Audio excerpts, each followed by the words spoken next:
if we dissect him? What do you think, Digor? Doctor, there are some patients waiting for you. Really?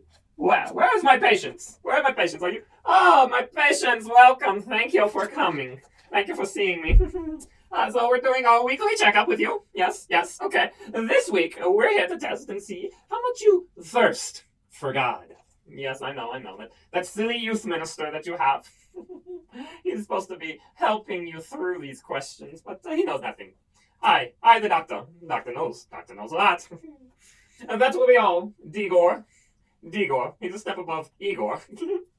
But today, as we're looking at thirsting for God, my question for you, are you someone who thirsts for God? See, there are three types of people who thirst for God.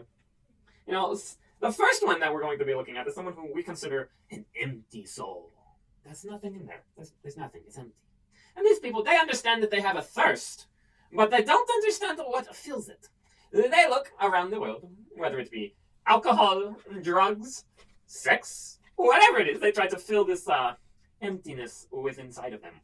But they will not succeed. They will never succeed because we know, me and you, that the only thing that fills an empty soul is the Lord. If you remember back in John 4, verse 14, we know that whoever drinks of Jesus' water will never be thirsty again. But I do think it's important for us to point out, just because a man longs for something that is a quality of God, such as peace. Yes, peace. Let's go with peace. If someone longs for this quality of peace, they may see and they may search and say they're looking for God, but they are not. They're looking for peace, and they care nothing about the Prince of Peace. They are looking for a God not found in Scripture, but found within themselves, their own entity. Something that will grant them wishes, something that will grant them happiness, but only when it's good for them, but not the God of the Scriptures. No, that's not what they're looking for. And this would be an empty soul. The next one. Oh, wait, this is a tragedy. I forgot this. Good thing I have my list. You see, the tragedy of the empty soul is if they do not properly find the thirst for God on earth, they will indeed thirst for Him in hell. As we know, it gets very hot down there. So be careful. You either thirst for God here or you thirst for God there. Am I right? Oh, man. The thirst for the dry soul. Let me tell you about the dry soul. See, unlike the empty soul, who has never experienced God and just searches and searches for something to fill the void, the dry soul has been watered. It's much like a desert. You think of a desert and you think, oh man, it is full of dryness, cactuses, and dead cow skulls.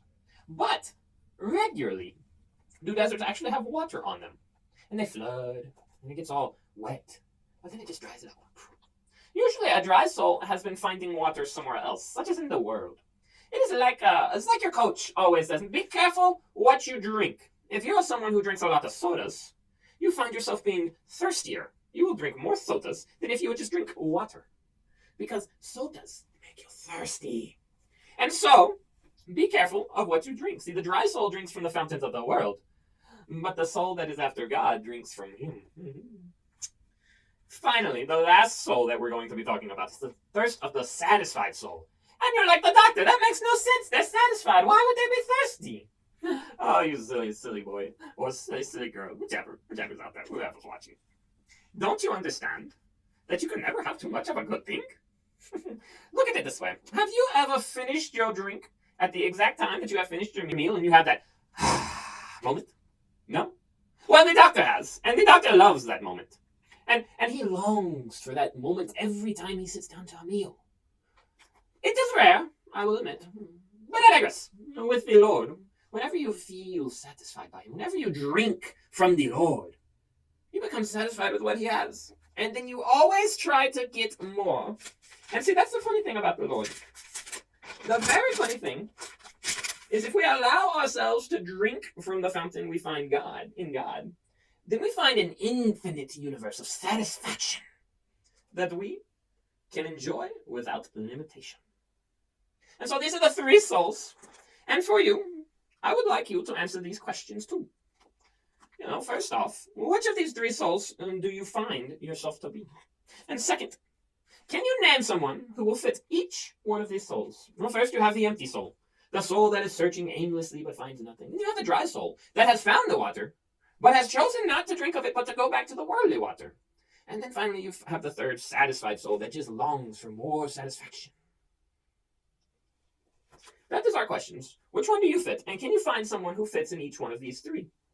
Some experiments that I would like us to do would be this idea of how do we find more thirst for the Lord? Let us meditate on His Scripture. Now, this is interesting. I want us to allow it to sink into ourselves. Now, think of it like this: I have a sponge, and I take the sponge and I squeeze it in my hand, and I thrust it into a bucket of water, and I hold it tight, and then I pull it back up.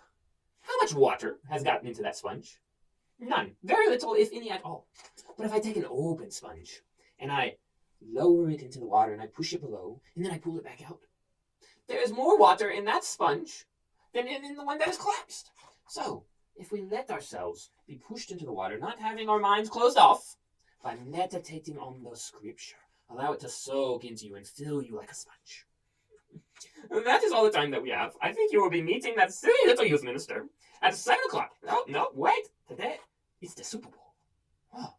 Let us say that you will meet him at 3 o'clock for the junior high and 3:30 for the senior high on Sunday. That again is at 3 o'clock for the junior high and 3:30 for the senior high. Thank you so much for coming. I'll see you next week for your next checkup. Man, talking about all this water has made me thirsty. Are you not thirsty? I am thirsty. Let me just get the drink right here. Perfect. Just one moment. Hold on.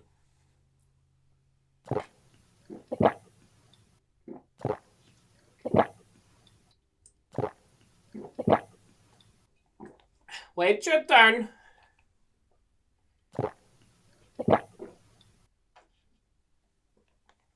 Do not interrupt the man while he's drinking.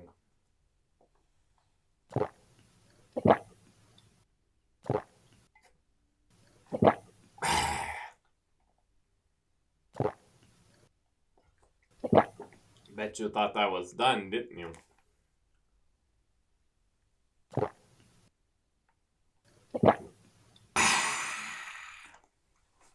Bye-bye.